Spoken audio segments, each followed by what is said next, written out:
गुरु गोविंद दो खड़े काके लागो पाए। गुरु गोविंद दो खड़े काके लागो पाए। बलिहारी गुरु आपने गोविंद दियो बताए। कबीरा गोविंद दियो बताए।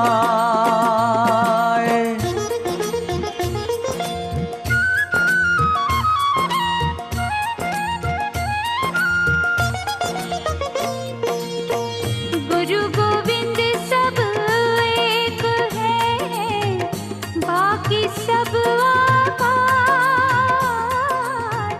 गुरु गोविंद सब। પછી હું તારા દુકાનનું ઉદ્ઘાટન કરીશ. એક કવર એ ભાઈને આપ્યો. એ ભાઈ ઘરે ગયો. ઘરે જઈને કવર ખોલ્યું તો એમાં લખેલું હતું, હસતું મોઢું રાખો, હસતું મોઢું રાખો, હસતું મોઢું રાખો. 10 વાર એક જ વાત લખેલી. તો એ ભાઈએ કવર લઈને પાછો ગુરુજી પાસે આવ્યો. ગુરુજી, આ કેવો મંત્ર? હસતું મોઢું રાખો, હસતું મોઢું. ત્યારે ગુરુજીએ કહ્યું કે જો તારા દુકાનનું હું ઉદ્ઘાટન કરું અને તારી ઈચ્છા છે ને કે તારા દુકાનમાં આવક સારી થાય, તો એના માટે જરૂરી છે કે તારું આજે તેલ પીધેલા જેવું મોઢું છે ને, એ તેલ પીધેલા જેવું હશે તો તારી ત્યાં કોઈ આવશે નહીં. પણ તારું મોઢું હસતું હશે તો તારે ત્યાં ઘણા બધા ગ્રાહક આવશે. એટલે હસતું મોઢું રાખવાનું શીખો. અને આ દુનિયામાં પણ માનવીને હસતું મોઢું રાખવું જોઈએ. અમારા સંતો એક વાત કહે, બહુ સરસ, બહુ મજાની, બહુ આનંદની વાત છે. તમારે લાંબુ જીવવું હોય, સ્વસ્થ જીવન જીવવું હોય તો આ એક નિયમ જે મહાત્માઓએ આપેલો છે યાદ રાખજો. શું નિયમ કહ્યું? ભોજન આધા પેટ કર. કોઈ દિવસ પણ પેટ તણાઈ જાય એટલું નહીં ખાતા, આધા પેટ ખાઓ. ભોજન આધા પેટ કર, દુગુના પાણી પી. ડબલ પાણી પીઓ. અને જેટલું ખાઓ એનાથી કહે તિગુના શ્રમ, 3 ગણી મહેનત કરો. અને 4 ગણું હસો. તિગુના શ્રમ 4 ગુના હસી. વરસ 125 જી. અરે 100 શું 125. પણ ત્યારે જ્યારે તમે હસતા રહો, પ્રસન્ન રહો. થોડું ખાઓ પણ પ્રસન્ન રહો. એટલે એ પ્રસન્નતા પણ કોઈ ભાગ્યવાનને મળે. એ પ્રસન્નતા પણ કોઈ પુણ્યવાનને મળે. એટલે રોજ થોડો ટાઈમ કાઢીને હસી લો. કોઈનો ઉપવાસ નહીં કરો. કોઈની ખોળખા પણ જોઈને પણ હસવાનું નહીં. અમે પહેલા કહ્યું જ છે, તમારી હસી તમારા અંતરમાંથી નીકળે અને એવું પ્રસન્ન જીવન બનાવો. એ જ સદગુરુ કહી રહ્યા છે, શાસ્ત્ર જ્ઞાનમ શુરત્વમ ક્રીડા હાસ્ય વિનોદકાન. એ બધું એને પ્રાપ્ત થાય.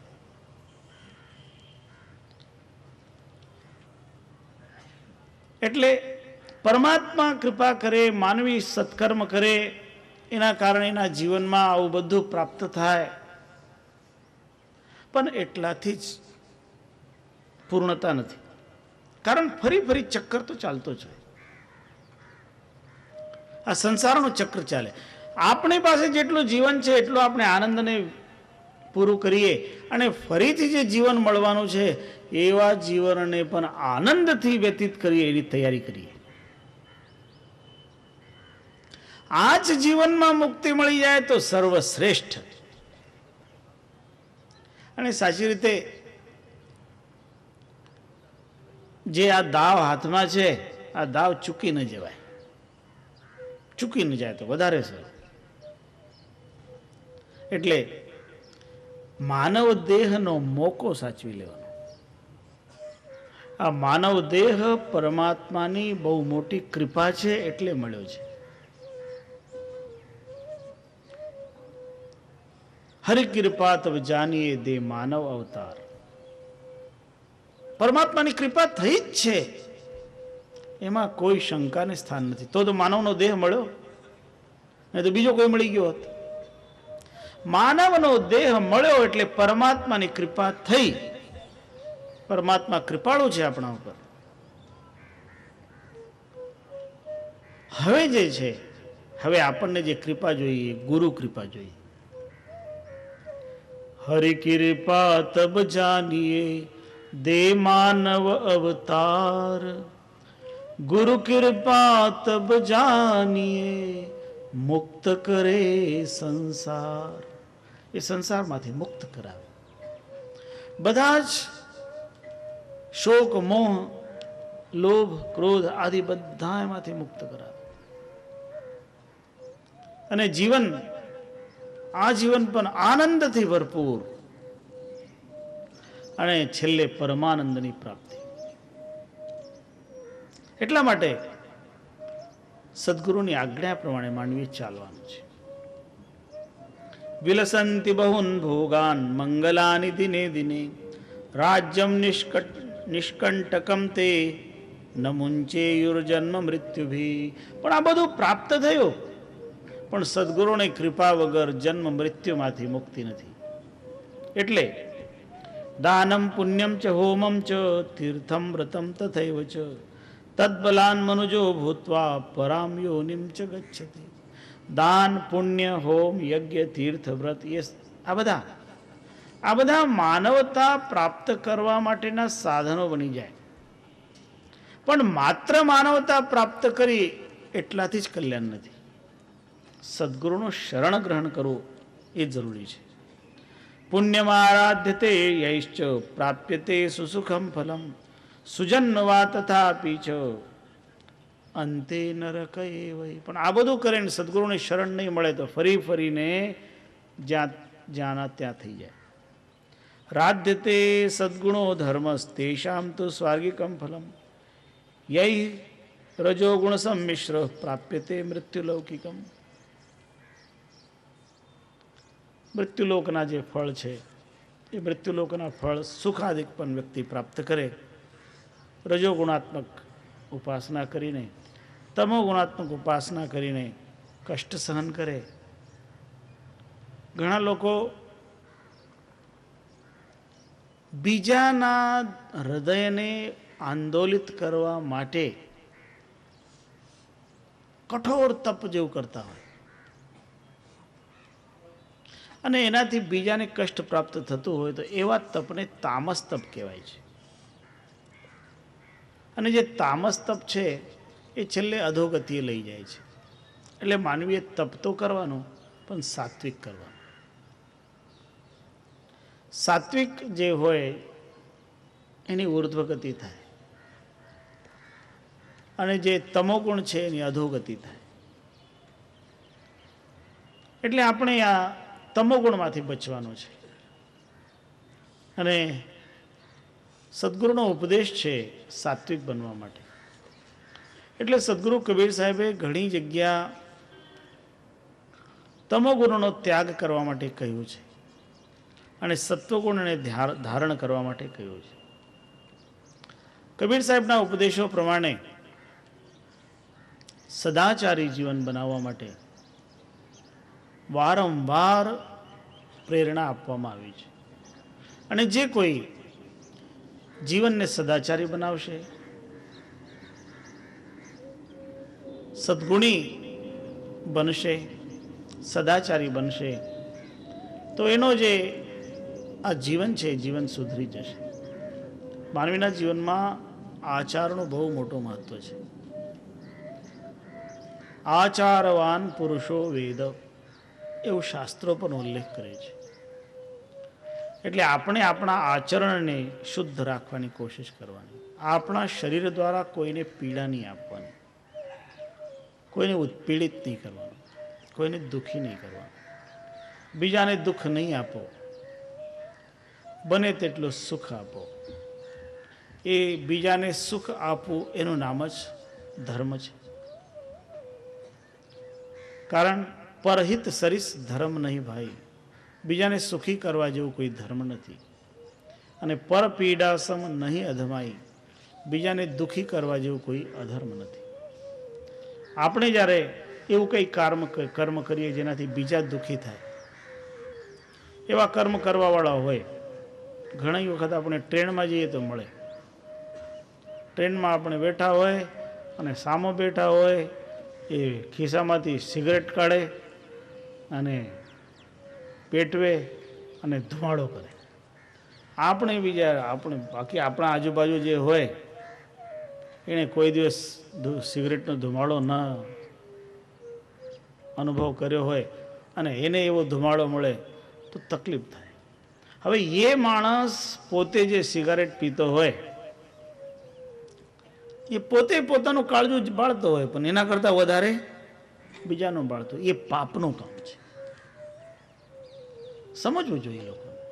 એટલે આજકાલ તો કાયદા બન્યા છે કે ભાઈ કોઈ પણ એવી જગ્યા હોય જ્યાં સાર્વજનિક જગ્યા કે જાહેર જગ્યા ઉપર કોઈએ ધુમાડો કાઢવો જોઈએ નહીં, સિગરેટ પીવા જોઈએ નહીં. પણ ઘણા એવા હોય ત્યાં લખેલું હોય ને, ઘણી જગ્યાએ લખેલું હોય કે અહીં તમે પેશાબ કરતા નહીં, અને ત્યાં જ જઈને ઊભા ઊભા પેશાબ કરે. તો હવે એને ભાઈ અહીં લખેલું છે કે હું ત્યાં દોડો કરું છું, જ્યાં લખેલું છે એના ઉપર હું તો નીચે કરું છું. આવા પણ હોય. કારણ એને સમજ જ નહીં હોય. એને બીજાને શું તકલીફ પડતી હોય એને જોતા નથી. અને એવું જે કંઈ કરતા હોય ને એ પાપ કરતા હોય. એટલે પરપીડા એ પાપ છે. બીજાને સુખી કરવું. અને મહાત્માઓ એવા એ બીજાને સુખી કરવા માટે પ્રયત્ન કરે. મહાપુરુષોના જીવનમાં એવું જોવામાં આવ્યું છે કે એમને પોતે કષ્ટ સહન કરીને પણ બીજાને સુખી કરવાની કોશિશ કરી છે. અને કોઈ વખત તો એવી સ્થિતિમાં જ્યારે બીજાને સુખી કરતા ગયા હતા ત્યારે કોઈ ત્રીજો આવ્યો અને ત્રીજાએ મહાત્માને વધારે દુઃખી કર્યું, તો પણ એ મહાત્માએ દુઃખ સહન કરે. એવા મહાપુરુષો. કારણ એ બીજાને સુખી કરવામાં જ માને. સદગુરુ રામસ્વરૂપદાસજી મહારાજ સાહેબને તમે જોયા, છેલ્લે તો એમને પોતે શરીરને કોઈ એવી અવસ્થામાં શરીર કે એમને વ્હીલચેર ઉપર લઈ જવું પડે ને, સ્ટ્રેચર ઉપર લઈ જવું પડે ને, છતાં જગતનું ભલું થાય. એટલે આટલું બધું કાર્ય કર્યું. એમને પોતાને માટે શું, પોતાને માટે કઈ જરૂરી નહોતું. એમને તો પોતાને માટે જે જોઈતી હતી એવી એના કરતા સારી વ્યવસ્થા મળી ગઈ હોત. પણ નહીં, જગતનું ભલું થાય.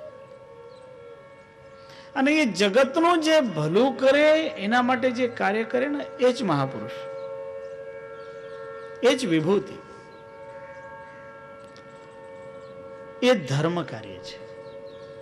એટલે મહાપુરુષો સ્વયં ધર્મ કાર્ય કરે અને આપણને પ્રેરણા આપે, આપણને કરવાની પ્રેરણા આપે કે આવું ધર્મ કાર્ય કરો. એટલે તો કબીર સાહેબ કહે ભક્તિ કરન કરાવન, જે સ્વયં ભક્તિ કરે અને બીજા પાસેથી પણ કરાવે. ગુરુનું એવું જ કાર્ય હોય. ગુરુ પણ સ્વયં ભક્તિ કરે અને બીજા પાસેથી પણ કરાવે છે. અને એટલે જ આ જગતમાં સદગુરુઓની જરૂર હોય છે, સંતોની જરૂર હોય છે. કારણ એ સંત આ જગતને તારતા હોય. સદગુરુ કબીર સાહેબની એક વાણીમાં બહુ સુંદર રીતે આવ્યું છે. આગ લગી આકાશ મેં ઝરઝર ગિરે અંગાર, आग लगी आकाश में झरझर गिरे अंगार संत न होते जगत में तो जल मरता संसार. સંતો આ જગતમાં ન હોત તો સંસાર બળીને ખાક થઈ ગયો હોત. એટલે જે સંતો છે એ સંતો જગતને કલ્યાણકારી પ્રેરણાઓ આપે છે. એટલે સમજાવે કે ભાઈ તમે કોઈનું ભૂંડું કરતા નહીં. કોઈનું ભૂંડું કરો એનું નામ અધર્મ છે, અને આપણાથી અધર્મ ન થાય. બને તેટલું ભલું કરો. અને માનવી જ્યારે બીજાનું ભલું કરશે, ભલું કરતો રહેશે, તો એના હાથે ધર્મ થતો જશે. અને જ્યારે કોઈ સ્વભાવ તયા ભલું કરવા વાળો થઈ જાય, એના હાથેથી કોઈ દિવસ કોઈનું ખરાબ થાય જ નહીં. એવા પણ મહાપુરુષો હોય જે બહુ વિવેકી હોય. ઘણી વખત તો એવા મહાપુરુષો એવું લાગે કે આ આપણું ખરાબ કરે છે એવા છે, પણ મહાપુરુષ હશે, વિવેકી હશે, તો એનો ખરાબ લાગતું હોય શરૂઆતમાં, પણ એ પરિણામે સુખકર હોય. એમની વાણી પણ કોઈ દિવસ કઠોર લાગે, કડવી લાગે, પણ એ કઠોર કડવી વાણી